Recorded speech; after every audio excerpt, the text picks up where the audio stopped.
Halo, apa kabar semuanya? Selamat balik kembali di channel Film Keren. Kali ini kita akan membahas alur cerita film yang berjudul Mission Impossible Fallout. Film ini adalah sequel lanjutan dari Mission Impossible sebelumnya. Film ini mengisahkan agen rahasia MI6 bernama Ethan Hunt yang diperankan oleh Tom Cruise mempunyai misi untuk menggagalkan rencana peluncuran nuklir yang mengancam perdamaian dunia. Mampukah Ethan Hunt melakukan tugas berat tersebut? Jangan lupa untuk nyalakan lonceng, like, komen, share dan subscribe channel ini agar mendapatkan update film keren lainnya. Jangan berlama-lama lagi, mari kita saksikan alur cerita filmnya. Selamat menonton.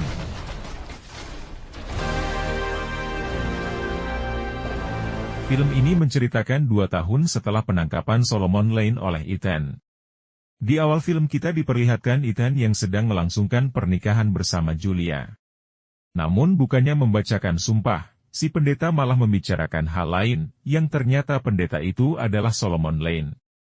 Solomon pun mengatakan bahwa seharusnya kau membunuhku, Ethan. Ketika Julia menerima Ethan sebagai suaminya, tiba-tiba ledakan nuklir terjadi dan menghancurkan mereka. Untungnya semua ini hanyalah mimpi.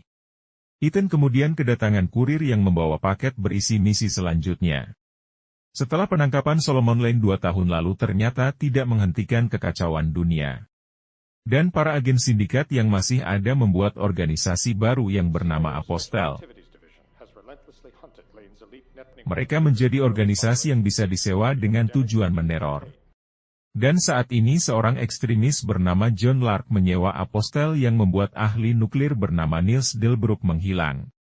Apostel ingin mengaktifkan 3 nuklir yang terdapat di Rusia. Jika semua hal itu benar maka nuklir tersebut akan aktif dalam 72 jam. Misi Ethan kali ini adalah mencegah plutonium tersebut jatuh ke tangan Apostel dengan segala cara. Kemudian Ethan datang ke Berlin, Jerman untuk bertransaksi dengan pedagang gelap yang memiliki plutonium tersebut. Ethan dan Beci bertugas bertemu dengan pedagang itu, sedangkan Luther mengawasi dari mobil. Tanpa disadari mobil Luther dibajak tanpa disadari oleh Ethan. Saat bertemu, Beci kemudian memastikan keaslian plutonium itu. Setelah itu Ethan yang menghubungi Luther namun tidak mendapatkan berita Luther yang sedang disandera. Keadaan yang semakin canggung, namun ternyata tiba-tiba terjadi baku tembak di sana.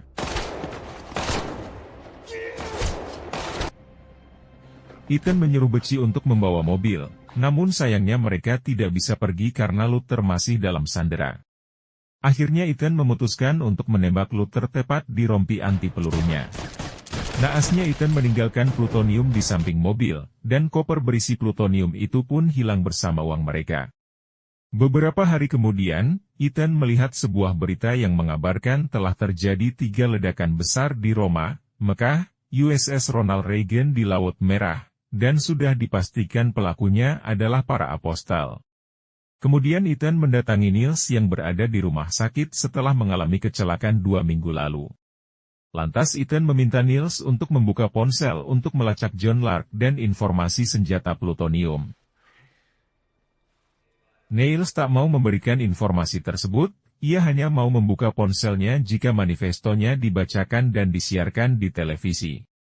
Ethan pun mengikuti permintaan dari Niels dengan membacakan manifestonya di televisi secara langsung. Dengan itu, Niels pun akhirnya membuka sandi di ponselnya. Setelah Luther mendapat informasi dalam ponsel Niels, tiba-tiba ruangan itu terbuka. Ternyata siaran langsung di televisi tersebut direkayasa oleh Ethan dan teamnya. Berpindah ke bandara Jerman, terlihat Ethan dan Alan yang telah mendapatkan informasi tentang John Lark yang bertemu dengan seorang wanita bernama White Widows di Paris. Alan mencurigai White Widows itu akan menjual plutonium yang hilang itu kepada John Lark. Alan pun menugaskan Ethan dan teamnya menuju ke sana. Namun keberangkatan Ethan dihalangi oleh Rita Kaslon, seorang direktur dari CIA. Rita selalu menganggap remeh IMF dan tak percaya ke para agennya, karena mereka telah kehilangan plutonium di Berlin tempo hari. Dan Ethan hanya boleh pergi jika agen CIA bernama Agus Walker mengawasi misi mereka. Dan Rita pun menugaskan Walker untuk merebut plutonium tersebut dari siapapun termasuk Ethan. Di dalam pesawat Ethan menjelaskan rencananya kepada Walker.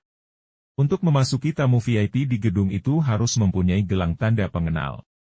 Ethan berencana mencuri gelang milik John dan melumpuhkannya. Lantas Ethan akan menyamar sebagai John Lark agar bisa bertemu dengan Widows. Dan tugas Walker adalah membawa John Lark kepada Erica. Walker yang mendengar itu hanya diam, namun ia merasa disingkirkan karena sebenarnya tujuan dia adalah merebut plutonium dari siapapun.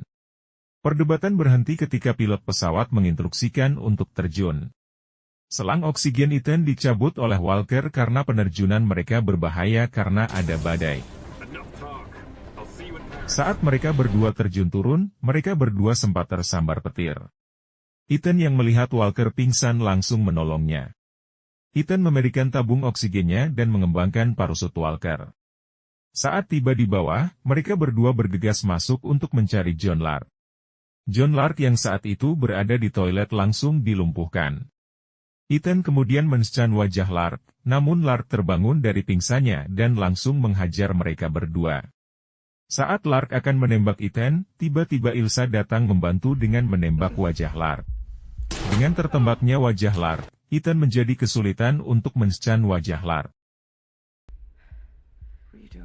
Ethan akhirnya pergi menemui White Widows dan mengaku sebagai John Lark. Ilsa kemudian memberitahu bahwa ada yang menyewa pembunuh bayaran untuk membunuh John Lark.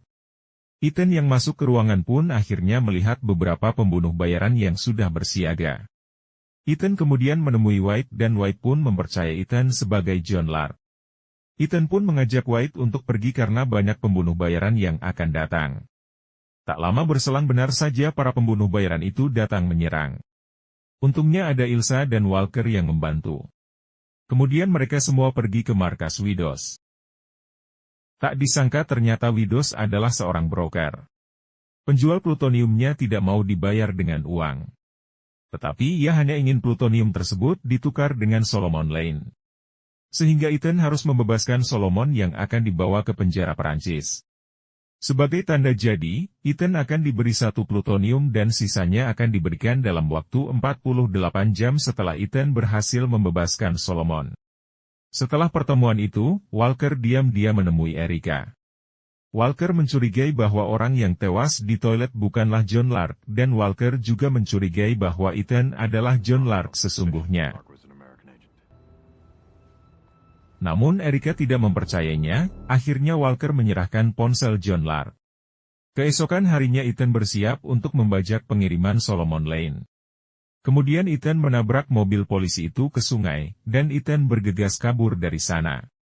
Solomon yang tenggelam diselamatkan oleh Luther dan Benji. Kemudian Ethan menyangkutkan truknya untuk menghalangi polisi yang mengejarnya. Saat Ethan akan kabur menggunakan motor, motornya mengalami masalah yang membuat para polisi dapat mengenalinya. Ethan kemudian menghubungi Benji dan Luther untuk mengubah rencana karena Ethan sangat kesulitan lepas dari kejaran para polisi.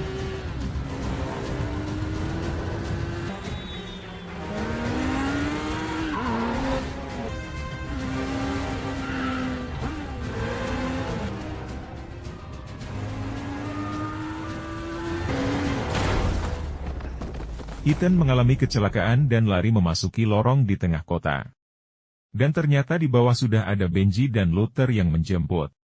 Kemudian mereka membawa Solomon, namun ketika membuka gerbang ternyata di depan sudah ada Polwan di sana. Ethan lantas membujuk Polwan itu untuk pergi, namun dari belakang ternyata anak buah Zola menembaknya. Melihat hal itu, Ethan memutuskan membunuh semua anak buah Zola. Saat di jalan, anak buah yang lain sudah bersiap menembak Solomon, beruntungnya tembakan itu hanya mengenai telinga Solomon. Dan ternyata pengendara motor misterius itu adalah Ilsa. Ethan kemudian membawa Solomon ke bawah jembatan untuk berkumpul dengan lainnya. Dan alat pelacak yang ada di Solomon dilepaskan oleh Luther. Ethan kemudian menemui Widows. Widows yang mengetahui bahwa Ilsa juga mengejar Solomon, kemudian ia menaikkan harga pada plutonium tersebut. Karena bukan cuma Solomon yang dijadikan harga untuk plutonium itu, namun Widows meminta Ilsa sebagai tambahan bayarannya, sehingga Ethan harus menangkap Ilsa. Ilsa ternyata sedang mengikuti Ethan hingga ke sebuah taman. Di sana Ilsa mendapatkan tugas dari MI6 untuk membunuh Solomon. Di mana ketika Ilsa berhasil membunuhnya maka Ilsa baru bisa lepas dari jeratan MI6.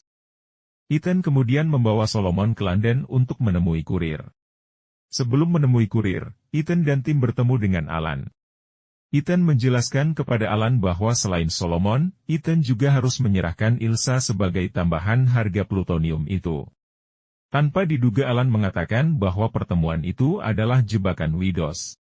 Ia telah bekerja sama dengan CIA untuk menyerahkan plutonium, Solomon dan Lark, yang kini dalam skenario Lark adalah Ethan. Kemudian Alan memberikan sebuah dokumen dari Erika mengenai Lark. Jadi Alan juga menduga bahwa Ethan adalah John Lark sesungguhnya. Dan Alan menyuruh Ethan untuk menyerahkan diri kepada CIA. Ethan kemudian meyakinkan bahwa dokumen tersebut salah. Ethan menjelaskan bahwa karena Erika tidak mengetahui dari mana dokumen itu berasal. Karena tidak ada pilihan lain, akhirnya Ethan membius atasannya itu. Benji kemudian menyamar sebagai Solomon untuk mengelabuhi Widows dan bergegas bertemu dengan Widows. Sedangkan Solomon yang asli ditinggalkan bersama Walker di tempat itu. Dan ternyata Walker adalah pengkhianatnya. Setelah Ethan pergi, ia membebaskan Solomon, ia adalah John Lark yang asli. Terjadi keanehan ketika Solomon yang terbebas namun tidak mau dibawa pergi. Akhirnya Walker menyadari kalau yang dihadapannya bukanlah Solomon, namun ternyata itu adalah Benji. Saat Walker hendak menembaknya, ternyata dari belakang muncul Ethan dan timnya. Ternyata semua skenario tersebut sudah disiapkan oleh Ethan dan timnya untuk mengungkap kebohongan Walker. Setelah kejadian itu Walker masih menyangkal kalau dirinya bukanlah John Lark dan tidak mengetahui dokumen yang dimiliki Erika. Namun ternyata di sana ada Erika yang mendengar pembicaraan mereka. Dan tanpa disangka Erika mengirim pasukannya untuk menangkap mereka semua. Dan ternyata dalam pasukan itu terdapat anak buah Walker yang langsung menghabisi pasukan lain. Saat terjadi baku tembak, muncul Ilsa untuk membantu mereka. Walker berhasil kabur setelah menusuk Alan, serta Solomon pun menghilang. Ethan kemudian mengejar Walker yang sudah dipasangi alat pelacak. Saat Ethan mengejarnya, Walker menunjukkan foto Julia dan mengancam akan membunuhnya jika Ethan terus mengejarnya. Ethan yang terus mengejar hingga atap, namun sayangnya Walker berhasil kabur bersama Solomon Lane menggunakan helikopter. Luther menjelaskan perangkat nuklir yang didesain oleh Dr. Delbourg. Walker dan Solomon mempunyai dua nuklir yang terhubung melalui gelombang mikro. Jika bom satu dijinakkan maka bom satunya akan meledak dan jika sudah diaktifkan maka tidak bisa dihentikan. Kemudian mereka melacak Solomon yang sudah dipasangi chip oleh mereka. Mereka pun berangkat ke Kashmir. Dalam perjalanan mereka menyadari bahwa sasarannya menyasar di kamp medis di mana Apostel pernah menyebarkan virus cacar di wilayah itu. Dan bertujuan meledakkan bomnya di sistem irigasi terbesar di dunia. Dan hal itu akan menyebabkan sepertiga populasi dunia akan kelaparan. Sedangkan di kamp medis, Solomon sudah meletakkan plutonium yang akan diledakkan. Sedangkan Ethan tanpa sengaja bertemu dengan Julia di sana. Ternyata Julia saat ini telah menikah dengan dokter bernama Eric. Ethan kemudian pergi mencari lokasi bom untuk dijinakkan. Sebelum pergi, Walker menyalakan detonatornya. Ethan hanya mempunyai waktu 15 menit untuk menjinakkan bom tersebut. Ethan lantas mengejar Walker dengan menggelantung di tali helikopter. Julia yang sudah mengetahui sesuatu yang tidak beres akhirnya menemui Luther, dan ia membantu menjinakkan bom yang ada di sana. Dan Ethan yang sudah masuk ke dalam helikopter dan berusaha mengambil alih. Setelah mengambil alih, Ethan mencoba mengejar Walker yang ada di depannya. Walker yang menyadarinya, menembakkan senjata ke arah helikopter Ethan. Hal itu membuat Ethan hilang kendali dan helikopternya tertembak.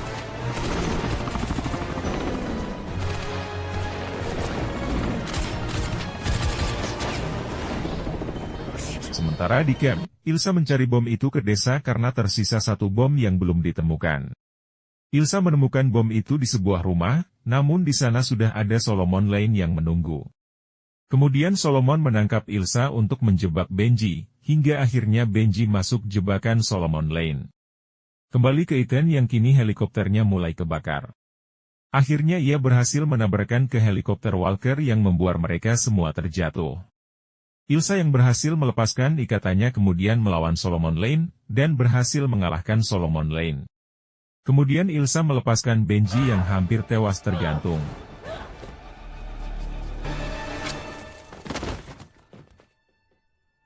Di tempat lain, terlihat Ethan yang masih bertarung dengan Walker untuk merebutkan detonator. Pertarungan berlangsung sengit hingga akhirnya mereka berdua terjebak tergelantung di tebing. Ethan yang mencoba naik ke atas tebing untuk menghentikan detonatornya. Detik pun berjalan mundur, Luther, Benji dan Ilsa bersiap memotong kabel jika tidak berhasil merebut detonator. Namun bom itu tidak meledak, karena Ethan berhasil meraih detonatornya. Tak lama kemudian sebuah helikopter menjemput Ethan. Ethan dibawa ke camp dan bertemu dengan Julia. Di sana Ethan dan Julia saling meminta maaf karena tidak lagi bisa bersama demi keselamatan Julia. Solomon Lane diserahkan ke MI6 oleh Erika melalui perantara Widow. Dan kini Ilsa sudah terbebas dari MI6 serta agen IMF akan selalu ada. Jangan lupa untuk nyalakan lonceng dan subscribe untuk mendapatkan update film keren lainnya. Terima kasih sudah menonton hingga akhir video. Sampai jumpa di film keren berikutnya. See you.